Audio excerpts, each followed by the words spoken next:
ಅವ್ರಾಗ ಅವ್ರು ರೌಡಿಗಳಾಗಲ್ಲ, ಯಾರನ್ನು ಅವ್ರ ಜೀವನ ಹಾಳು ಮಾಡ್ಕೊಳಕ್ಕೆ ಇಷ್ಟಪಡಲ್ಲ. ಎಷ್ಟು ಅವ್ರು ಕೊಡೋ ರೆಸ್ಪೆಕ್ಟ್ ಯಾರು ಕೊಡಲ್ರಿ. ರೌಡಿಗಳಲ್ಲಿ ನನ್ನ ಪ್ರಕಾರ 80% ರೌಡಿಗಳು ಒಳ್ಳೆಯವರೇ ಇರ್ತಾರೆ. ಈ 20% ಬಿಡಿ ಈ ಯಾವುದೋ ಈ ರಾಜಕಾರಣಿಗಳು ಹಿಂದೆ ಓಡಾಡ್ತಾರೆ ಪುಡಾರಿಗಳು, ಆ ಥರ ಇರ್ತಾರೆ. ಅವ್ರು ಇವರು ಹೆಸರು ಹೇಳ್ಕೊಂಡು ಓಡಾಡೋರು ತುಂಬ ಜನ ಇರ್ತಾರೆ. ನೀನು ಇಟ್ಕೊಂಡು ಚೆನ್ನಾಗಿದ್ರೆ ನನಗೆ ಸಂತೋಷ. ನೀನು ಇನ್ನೊಬ್ಬನ ಕೊಟ್ಟು ನೀನು ಹಾಳಾಗೋಗ್ಬಿಟ್ರೆ ನಿನಗೆ ಯಾಕೆ ಕೊಡ್ಬೇಕು, ನಾನು ಅವನಿಗೆ ಕೊಡ್ತೀನಿ ಬಿಡು ಅಂತ ದೇವರು. ಆಲ್ ಇಂಡಿಯಾ ಬೆಸ್ಟ್ ಆ್ಯಕ್ಟಿಂಗ್ಗಳು ನಾನು 5-6 ತೊಗೊಂಡಿದ್ದೀನಿ. ಅವಾರ್ಡ್ಗಳಂತೂ ಬೇಜಾನ್ ಬಂದೆ ಹೋಗ್ಬಿಡಿ. ನಾನು ಒಬ್ಬ ಕ್ರೀಡಾಪಟು, ಗೆಲ್ಬೇಕಷ್ಟೇ. ಹಿಂದಕ್ಕೆ ಏನಕ್ಕೆ ನೋಡಬೇಕು ಅಂದರೆ ನನ್ನ ನಡೆದು ಬಂದು ದಾರಿ ನೋಡಬೇಕಷ್ಟೇ ಹೊರತು ಈ 170 ಸಿನಿಮಾ ಮಾಡಿದ್ದಕ್ಕೆ ನನಗೆ ಎಷ್ಟು ಪಾಪ್ಯುಲಾರಿಟಿ ಸಿಕ್ಕೈತೋ ಇದೊಂದು ಸೀರಿಯಲಲ್ಲಿ ಸಿಕ್ಬಿಡ್ತು.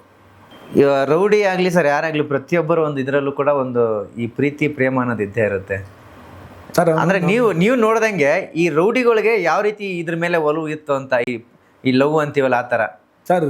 ನಾನು ಹೇಳ್ತಾ ಅಲ್ವಾ, ರೌಡಿಗಳಲ್ಲಿ ನಿಯತ್ತಾಗಿರೋ ರೌಡಿಗಳು ತುಂಬ ಜನ ಇದ್ದಾರೆ. ಅವ್ರಾಗ ಅವ್ರು ರೌಡಿಗಳಾಗಲ್ಲ, ಯಾರನ್ನು ಅವ್ರ ಜೀವನ ಹಾಳು ಮಾಡ್ಕೊಳಕ್ಕೆ ಇಷ್ಟಪಡಲ್ಲ. ಯಾವುದೋ ಕಾರಣಾಂತರದಿಂದ ಯಾವುದೋ ಬ್ಯಾಡ್ದಾರೋ ವ್ಯಕ್ತಿಯಿಂದ ಪಾಪ ಅವ್ರ ಜೀವನ ಹಾಳು ಮಾಡ್ಕೊಂಡಿರ್ತಾರೆ. ಬಟ್ ಅಲ್ಲಿಂದ ಆಚೆ ಬರೋಕ್ಕಾಗದೆ ನರಳ್ತಾರೆ ಪಾಪ ಅವರು. ಅದರಲ್ಲೂ ತುಂಬ ಜನ ಹೆಲ್ಪ್ ಮಾಡ್ಕೊಂಡಿರೋಂಥ ರೌಡಿಗಳು ತುಂಬ ಜನ ಇದ್ದಾರೆ. ನನಗೆ ಚೆನ್ನಾಗಿ ಗೊತ್ತು. ಎಷ್ಟು ಅವ್ರು ಕೊಡೋ ರೆಸ್ಪೆಕ್ಟ್ ಯಾರು ಕೊಡಲ್ರಿ. ನಾನು ಸದ್ಯದಲ್ಲಿ ಒಂದು 6-7 ತಿಂಗಳಿಂದೆಲ್ಲ ನಮ್ಮ ಆತ್ಮೀಯರ ಜೊತೆ ನಾವು ಮಾತಾಡಿದ್ವಿ. ನಾವೇನು ಹೆಸರು ಇದೆಲ್ಲ ಏನಿಲ್ಲ, ಎಲ್ಲರ ಜೊತೆ ಮಾತಾಡಿದ್ವಿ. ಅವ್ರು ಕೊಡೋ ರೆಸ್ಪೆಕ್ಟ್ಗೆ ನಾವು ಅಯ್ಯೋ ಅಪ್ಪ ಈ ವ್ಯಕ್ತಿ ಈ ವ್ಯಕ್ತಿ ಇಷ್ಟು ಚೆನ್ನಾಗಿರೋ ವ್ಯಕ್ತಿ ಅವನು ಹಂಗಾಗಬೇಕಾದ್ರೆ ಕಾರಣ ಅವನ ಹಿನ್ನೆಲೆ ಏನು ಅನ್ನೋದನ್ನು ನಾವು ಯೋಚನೆ ಮಾಡಿಬಿಡ್ತೀವಿ. ರೌಡಿಗಳಲ್ಲಿ ನನ್ನ ಪ್ರಕಾರ 80% ರೌಡಿಗಳು ಒಳ್ಳೆಯವರೇ ಇರ್ತಾರೆ. ಈ 20% ಬಿಡಿ ಈ ಯಾವುದೋ ಈ ರಾಜಕಾರಣಿಗಳು ಹಿಂದೆ ಓಡಾಡ್ತಾರೆ ಪುಡಾರಿಗಳು, ಆ ಥರ ಇರ್ತಾರೆ. ಅವ್ರು ಇವರು ಹೆಸರು ಹೇಳ್ಕೊಂಡು ಓಡಾಡೋರು ತುಂಬ ಜನ ಇರ್ತಾರೆ. ಬಟ್ ರಿಯಲ್ ಆಗಿರೋರು ಅವ್ರಿಗೆ ಕಷ್ಟಪಡೋರಿಗೆ ಸಹಾಯನೂ ಮಾಡ್ತಾರೆ, ಬಡವ್ರಿಗೆ ಸಹಾಯನೂ ಮಾಡ್ತಾರೆ, ನಿಯತ್ತಾಗಿರ್ತಾರೆ. ಬಟ್ ಅವ್ರು ಏನಾದರೂ ಡೀಲ್ ಮಾಡಲೇಬೇಕು. ಮಾಡಲಿಲ್ಲ ಅಂದರೆ ಅವರಿಂದ ಜನ ಇರಲ್ಲ. ನನ್ನ ಪ್ರಕಾರ ರೌಡಿಗಳನ್ನ ನಾನು ಎಷ್ಟೋ ಕಡೆ ಹೇಳಿದ್ದೀನಿ, ರೌಡಿಗಳನ್ನ ನಾನು ಕೆಟ್ಟವರು ಅಂತ ಹೇಳೋದೇ ಇಲ್ಲ. ನಿಮಗೆ ಈ ಸಿನಿಮಾದ ಗೀಳು ಬಂದಿದೆ ಹೆಂಗೆ ಸರ್? ಸಿನಿಮಾ ಗೀಳು ಹೆಂಗೆ ಬಂತು ಅಂದರೆ, ನಾನು ಮೈಕೋಲ್ ಕೆಲಸ ಮಾಡ್ತಿದ್ದೆ. ನಮ್ಮನೊಬ್ಬ ಅದೇ ಪುಡಾರಿ ಥರ ಒಬ್ಬ ಅಂತ ಹೇಳ್ತಿದ್ನಲ್ಲ, ರಾಧಾಕೃಷ್ಣ ಅಂತ ಒಬ್ಬ ಗಾಂಧಿನಗರದಲ್ಲಿ ಕೆಲಸ. ಅವನ್ನ ಅಂತ ನೋಡಕ್ಕೆ ಹೋಗ್ತಿದ್ವಿ ನಾವು. ಹೋದಾಗ ಏನು ಗೊತ್ತಾ, ಗಾಂಧಿನಗರದವ್ರು ಒಂದು ಟ್ರಿಕ್ಸು, ತಿಂಡಿ ಕಾಫಿ ಎಲ್ಲ ಕೊಡಿಸ್ಬಿಡೋರು, ಕೂತ್ಕೊಳ್ಳೋರು. ಸ್ವಲ್ಪ ದಿವಸ ಆದ ತಕ್ಷಣ ಹಂಗೆ ಸಾಲ ಇಸ್ಕೊಂಡ್ರು. ನಮ್ಮ ಹತ್ರ ಸ್ವಲ್ಪ ಚಿಲ್ಲರೆ ಕಾಸು ಓಡಾಡ್ತಿತ್ತು. ನಾವು ಫಸ್ಟು ನಾನು ಸಾಲ ಕೊಟ್ಟಿದ್ದು 500 ರೂಪಾಯಿಂದ. 500 ರೂಪಾಯಿ. ಅವಾಗ 500 ರೂಪಾಯಿ, ಇವತ್ತು 5 ಲಕ್ಷ ಬಿಡಿ. 5 ಲಕ್ಷ ನಿಜನೇ.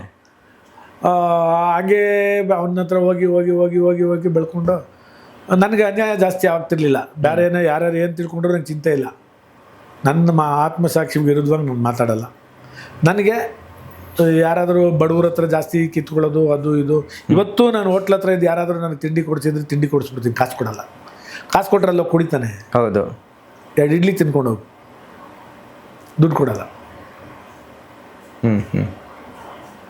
ಹಂಗೆ ನಾವು ದುಡ್ಡಿಗೆ ಬೆಲೆ ಕೊಟ್ಟವರಲ್ಲ. ಅದಕ್ಕೆ ನಾವು ದೇವರು ನಿನಗೆ ಕೊಟ್ಟರೆ ನೀನು ಇನ್ನೊಬ್ಬರು ಕೊಡ್ತೀಯ ಅಂತ ಕಿತ್ಕೊಂಡ್ಬಿಟ್ರೆ ಅಷ್ಟೇ. ನಾನು ನಿನಗೆ ಕೊಟ್ಟರೆ ನೀನು ಇಟ್ಕೊಂಡು ಚೆನ್ನಾಗಿದ್ರೆ ನನಗೆ ಸಂತೋಷ. ನೀನು ಇನ್ನೊಬ್ಬನ ಕೊಟ್ಟು ನೀನು ಹಾಳಾಗೋಗ್ಬಿಟ್ರೆ ನಿನಗೆ ಯಾಕೆ ಕೊಡ್ಬೇಕು, ನಾನು ಅವನಿಗೆ ಕೊಡ್ತೀನಿ ಬಿಡು ಅಂತ ದೇವರು.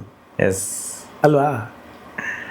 ಹಂಗೆ ಹೋದ್ವಾ ಅಲ್ಲಿ. ಆಮೇಲೆ ಅಲ್ಲೊಂದು ಚೀಟಿ ಹಾಕಿದ್ವಿ, ಬೆಳೀತು. ಒಂದು ಸಿನಿಮಾ ಪ್ರೊಡ್ಯೂಸ್ ಮಾಡಿದ್ವಿ, ತವರಿನ ತೇರು ಅಂತ ಸಿನಿಮಾ. ಫಸ್ಟು 96 ಇರಬೇಕು. ತವರಿನ ತೇರು ಅದು ಹೆಂಗೆ ಬೆಳೀತು. ಆಮೇಲೆ ತವರಿನ ತೇರೇ ನಾನು ಫಸ್ಟು ಸಿನಿಮಾ ಆ್ಯಕ್ಟ್ ಮಾಡಿದ್ದು. ಅದಕ್ಕೆ ಮುಂಚೆ ನಾನು ಮೈಕೋದಲ್ಲೇ ಲಲಿತಾ ಕಲಾ ಸಂಘ ಅಂತ ಹೇಳಿದ್ನಲ್ಲ, ಡ್ರಾಮಾ ಕಾಂಪಿಟೇಷನ್ಗಳು ಆಲ್ ಓವರ್ ಇಂಡಿಯಾ ನಾನು ಡ್ರಾಮಾ ಬೆಸ್ಟ್ ಆ್ಯಕ್ಟಿಂಗ್ ತೊಗೊಂಡಿದ್ದೀನಿ. ಆಲ್ ಇಂಡಿಯಾ ಬೆಸ್ಟ್ ಆ್ಯಕ್ಟಿಂಗ್ಗಳು ನಾನು 5-6 ತೊಗೊಂಡಿದ್ದೀನಿ. ಅವಾರ್ಡ್ಗಳಂತೂ ಬೇಜಾನ್ ಬಂದೆ ಹೋಗ್ಬಿಡಿ. ಆಮೇಲೆ ತವರಿನ ತೇರು ಸಿನಿಮಾದಲ್ಲಿ ಮುದ್ದುರಾಜು ಅಂತ ಡೈರೆಕ್ಟ್ರು, ಯಾರೋ ಒಬ್ಬ ಆರ್ಟಿಸ್ಟ್ ಬರಬೇಕಾಯ್ತು ಸಿನಿಮಾಗೆ ಆ್ಯಕ್ಟ್ ಮಾಡೋಕ್ಕೆ. ಬರಲಿಲ್ಲ. ಇಲ್ಲಿ ನಲ್ಮಂಗ್ಲ ಹತ್ರ ಕೋರಮಂಗ್ಲ ಅಂತ ಒಂದು ಊರೈತೆ, ಅಲ್ಲಿ ಶೂಟಿಂಗ್ ನಡೀತಾ ಇತ್ತು. ಸರಿ, ಇವ್ರು ನನ್ನ ನಾಟಕ ಎಲ್ಲ ನೋಡ್ತಿದ್ರಲ್ಲ ರೀ, ಬರಲಿಲ್ಲ ನೀವೇ ಮಾಡ್ರಿ ರೀ.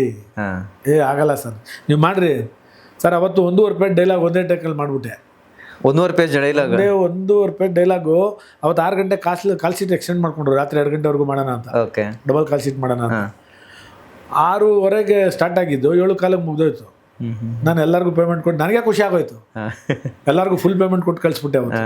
ಅವತ್ತಿಂದ ಇವತ್ತವರೆಗೂ ನಾನು ಆ್ಯಕ್ಟ್ ಮಾಡ್ತೀನಿ. ನನಗೆ ನನಗೆ ತಿರುಗಿ ನೋಡೋ ಅಭ್ಯಾಸ ಇಲ್ಲ ಸರ್.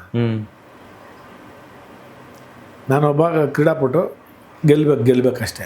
ಹಿಂದಕ್ಕೆ ಏನಕ್ಕೆ ನೋಡಬೇಕು ಅಂದರೆ ನನ್ನ ನಡೆದು ಬಂದು ದಾರಿ ನೋಡಬೇಕಷ್ಟೇ ಹೊರತು ಸರಿ ಇತ್ತ ಇಲ್ಲ ಅಂತ ಸೋಲಕ್ಕೆ ಅಂತ ತಿರುಗಬಾರ್ದು. ಅವತ್ತಿಂದ ಇವತ್ತವರೆಗೂ ನಾನು 170 ಸಿನಿಮಾ ಮಾಡ್ಬಿಟ್ಟಿದ್ದೀನಿ.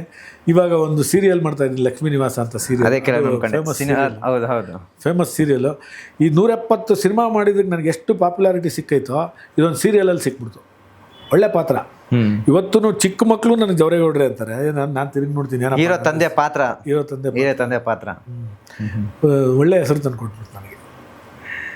ನಾನು ಮೈಕೋ ನಾಗರಾಜು ಅಂತ ಅದು ಇದ್ರಲ್ಲಿ ಟೈಟಲ್ ಕಾರ್ಡಲ್ಲಿ ಬರುತ್ತಲ್ಲ, ಯಾರಿರ್ಬೋದು ಈ ಸಿನಿಮಾ ಆದ್ಮೇಲೆ ನಾನು ಕರಿಯ ಸಿನಿಮಾದಲ್ಲಿ ಈ ಮೈಕೋ ನಾಗರಾಜ್ ಯಾರು ಅವಾಗೆಲ್ಲ ತುಂಬಾ ಚೆನ್ನಾಗಿ ಅಬ್ಸರ್ವ್ ಮಾಡ್ತಿದ್ದೆ. ಆಮೇಲೆ ಅಲ್ಲಿ ಮಾಲೆ ಹಾಕೊಂಡಿರ್ತಾರಲ್ಲ ಅವರೇ ಸರ್. ಅವತ್ತಿಂದ ನಿಮ್ ನಿಜಾಗ್ಲೂ ನಾನು ಕರಿಯ, ಎಕ್ಸ್ಕ್ಯೂಸ್ ಮೀ, ಜೋಗಿ, ದುನಿಯಾ ಹೋಗ್ತಾ ಇರ್ತವೆ. ಬಟ್ ನಾನು ಅವಾಗ ಸ್ಟಾರ್ಟಿಂಗಲ್ಲಿ ಮಾಡಿದ ಸಿನಿಮಾಗಳೆಲ್ಲ ಸಿಲ್ವರ್ ಜೂಬ್ಲಿ ಸಿನಿಮಾ. ಈ ಕರಿಯ ಬಗ್ಗೆ ಹೇಳೋದಾದ್ರೆ ಸರ್, ಆ ಕರಿಯ ನಿಮ್ಮ ಪಾತ್ರ ತುಂಬಾ ಸರ್, ಅದು ಬಲರಾಮ ಅಂತ ಅದು ರೋಲು. ಹೌದು, ಬಲರಾಮ್ ಅಂತ ದೊಡ್ಡ ರೌಡಿ ಅವರು. ಓಕೆ, ಆ ಪಾತ್ರ ನಾನು ಮಾಡಿದ್ದು ಸರ್. ಆ ಕಾಲದಲ್ಲೆಲ್ಲ ಏನು ಗೊತ್ತಾ, ರೌಡಿಗಳು ಈ ಪೊಲೀಸರ ಕಾಟ ತಪ್ಪಿಸ್ಕೊಳ್ಳೋಕ್ಕೆ ಯಾರಿಗಾದ್ರೂ ಹೊಡೆದು ಬಂದು ಮಾಲೆ ಹಾಕೊಂಡ್ಬಿಡೋರು. ಓಹೋ, ಆ ಕಾಲದಲ್ಲಿ ಹಂಗಿತ್ತು. ಹೌದು, ಮಾಲೆ ಹಾಕೊಂಡ್ಬಿಟ್ರೆ ತುಂಬ ನೀಟಾಗವನೇ ಅಂತ, ಏನು ಮಾಡಿರಲ್ಲ ಮಾಲೆ ಹಾಕೊಂಡ್ಬಿಡೋರು. ಆ ಒಂದು ಎಳೆ ಇಟ್ಕೊಂಡು ನಾನು ಮಾಲೆ ಹಾಕೊಂಡು ರೌಡಿಸಮ್ ಮಾಡಿದ್ದಲ್ಲಿ ಆ್ಯಕ್ಟ್ ಮಾಡಿದ್ದು. ದರ್ಶನ್ ಸರ್ ತುಂಬ ಚೆನ್ನಾಗಿ ನೆನಪಿದೆ. ದರ್ಶನ್ ಸರ್ ಲೂನಾ ಗಾಡಿಯಲ್ಲಿ ಲೂನಾನು ಅಲ್ಲ, ಅದು ಲೂನಾನು ಅಲ್ಲ, ಸುವೇಗಾನು ಅಲ್ಲ, ಅದೇನೋ ಒಂಥರ ಸೈಕಲ್ ಥರ ಅದು ಓಡೋತರ ಟೋಪಿ ಹಾಕೊಂಡು ಬರ್ತಾರೆ. ದರ್ಶನ್ಗೆ ಇದ್ದಿದ್ದು ಏನಂದರೆ ಹಸಿವು, ನಿಯತ್ತು, ಕಷ್ಟಪಟ್ಟರೆ ಫಲ ಅನ್ನೋದು ಒಂದು ಛಲ ಇತ್ತಲ್ಲ, ಅದೊಂದು ಆ ಮೂರನ್ನು ಫೇಸ್ ಮಾಡ್ಕೊಂಡು ಬಂದು ಇವತ್ತು ಆ ವ್ಯಕ್ತಿ ಅಲ್ಲಿವರೆಗೆ ಇರೋದು. ಇವತ್ತು ಬ್ಯಾಡ್ ಲಕ್ಕು ನನಗೂ ಬೇಜಾರಾಗ್ತದೆ. ಹೌದು, ಏನೇನೋ ಮಾತಾಡ್ತಾರೆ ಜನಗಳು. ಹೌದು, ಇರ್ಬೋದು, ಚಿಂತೆ ಇಲ್ಲ, ಮಾಡೋನೆ, ಮಾಡಿದ್ಮೇಲೆ ಪನಿಷ್ಮೆಂಟ್ ಆಗಲಿ, ಚಿಂತೆ ಇಲ್ಲ.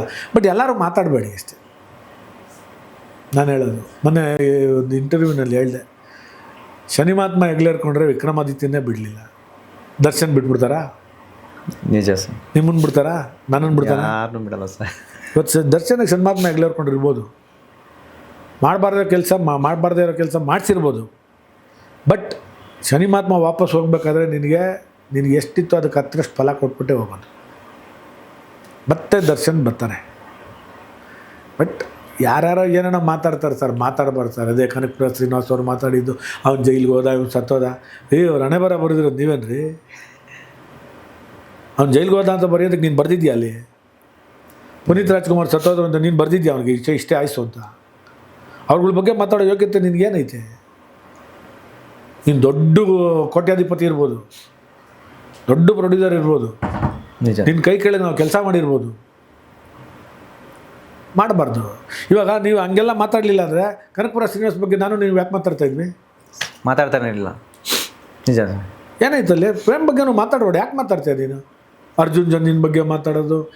ನೀವು ಅವರೆಲ್ಲ ಸಖತ್ ಬೆಳೆದ ಮೇಲೆ ರೀ ನೀವು ಅವ್ರ ಹತ್ರಕ್ಕೆ ಹೋಗಿದ್ದು. ನೋಡಿ, ಅವ್ರು ಬೆಳೆಯೋದಕ್ಕೆ ಮುಂಚೆ ನೀನು ದೇವರನ್ನೇ ಅವ್ರಿಗೆಲ್ಲ ಚಾನ್ಸ್ ಕೊಡ್ತಾ ಇರಲಿಲ್ಲ. ಇವಾಗ ಒಬ್ಬ ಹೊಸ ಹುಡುಗನ ಕರ್ಕೊಂಬರ್ತಾನೆ, ಒಂದು ಸಿನಿಮಾ ಮಾಡಿ ನೋಡೋಣ, ಚಾನ್ಸ್ ಇಲ್ಲ, ಆಗಲ್ಲ ಅಲ್ವಾ? ಹೌದು. ನೀನು ಅವ್ರ ಹಿಂದೆ ಹೋದರೆ ನಾನೊಂದು 4 ಕಾಸು ದುಡ್ಕೋಬೋದು ಅಂತ ಹೋಗಿರೋದು ಅಷ್ಟೇ. ಮಾತಾಡಬಾರ್ದಂಗೆಲ್ಲ.